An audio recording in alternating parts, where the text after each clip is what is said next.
There are millions of ways to be a human being. Then how do we please God? And many ways, but many paths to what you call God. That and is her path pleasing. might be something else, and when she gets there, she might call it the light. But her loving and her kindness and her generosity brings her, if it brings her to the same point that it brings you, it doesn't matter whether she called it God along the way or not. And I guess the danger that could be on that, I mean, it sounds great on the onset, but if you really look at both sides, there couldn't possibly be just one way. What about Jesus?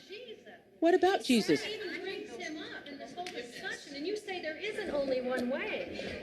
There is one way and only one way, and that is through Jesus. There couldn't possibly be with the millions of people in the world. There isn't. There couldn't possibly be. In this book called Discover the Power Within You by Eric Butterworth, where he talks about the Christ consciousness. And up until then, I thought Jesus came, died on the cross, that Jesus' being here was about his death and dying on the cross, when it really was about him coming to show us how to do it, how to be, to show us the Christ consciousness that he had, and that consciousness abides with all of us. In reading books such as Tully's, it's really opened my eyes up to a new way of thinking, a new form of spirituality that doesn't always align with the teachings of Christianity.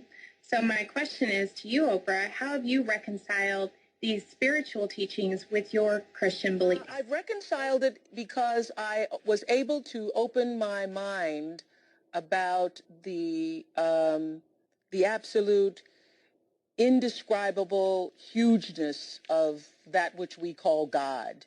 I took God out of the box because I grew up in the Baptist church, and there were, rules and, belief systems and doctrine.